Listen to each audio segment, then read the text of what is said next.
day. I want to be with you along the way.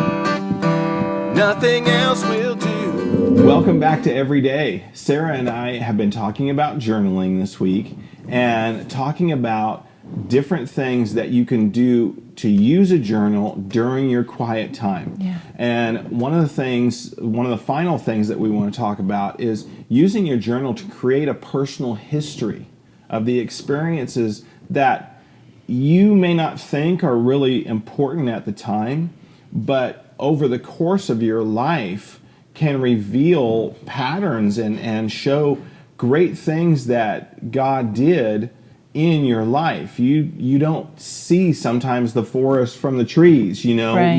You're caught up in the middle of what's going on, and you don't really see the significance of them at that time, but later on you may see the benefits of keeping a record of those different things. And one of the examples that we discovered as we were going through the Bible is found in 2 Corinthians 11, verse 24 and 25. It says, and this is talking about Paul. It says, "From the Jews 5 times I received 40 stripes minus 1.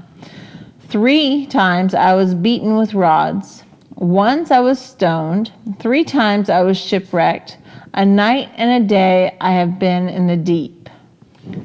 And he's going on telling about the different experiences he's had as he shared the gospel, and he continues to go on through for the rest of the chapter. Yeah, many things that he suffered for the cause of sharing the love of God with people. Yeah. Sometimes when we do good, people are gonna not respond in a really loving way back to us. Sometimes, you know, we're trying to do the right thing, but people return anger against us because they're hurt, they're wounded, because they don't agree. You know what? Sometimes we don't agree.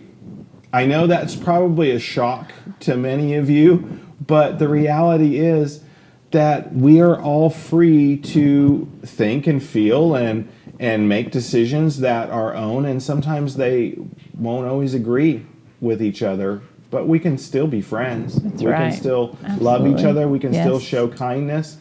We don't have to return hurt for hurt. Right.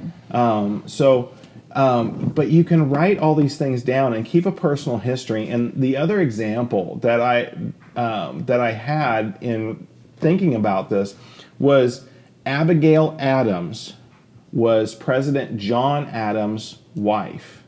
And during the Revolutionary War, she kept a journal and she wrote over 1,100 letters to her husband, who, while he was serving in the Continental Congress, he was away from home during the course of the war. He spent a time in France, and because of the war, he got caught there. He could not leave Europe and come back to the United States because the war was going on.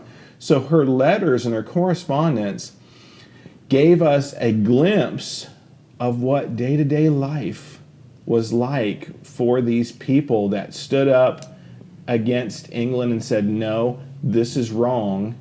And they were patriots that we now recognize today. But here's this woman, children, running a household, trying to survive in the early part of our nation. And if it weren't for her journal entries, if it weren't for her letters that she wrote back and forth to her husband, all of that personal history would be lost, and we wouldn't realize the great bravery of this woman in a very trying, difficult time. And maybe you're going through trying, difficult times too. And your journal can be a place where you can write some of those things down, so years later you can look back and you say, you know what, God? You have brought me through some really difficult things, and I want to thank you. Yeah. Can I share one more thing to that? Okay, this was the year 2006, which I referred to a while ago, the year of crazy for me, and God spoke to me on a trip to Dallas. We had gone to see Steve Hill, and he prayed for me, and the whole church had prayed because I didn't know what I was supposed to do. And in my journal entry, I said that God had changed the course of my life on that trip. Yeah. And he had spoken to me and said, you can go back to Alaska, but that's not my perfect will for your life. And that's when I ended up staying in Oklahoma. Yeah. And I can look back and I can see where God changed my life. Yeah. Changed my life too. That's right. Because we knew each other at the time. Yeah. We were both attracted to each other, but we didn't know that God wanted to bring us together. And so if it hadn't been for God resolving her heart, Yeah, we would have never gotten married. that's right. So I'm thankful for that journal.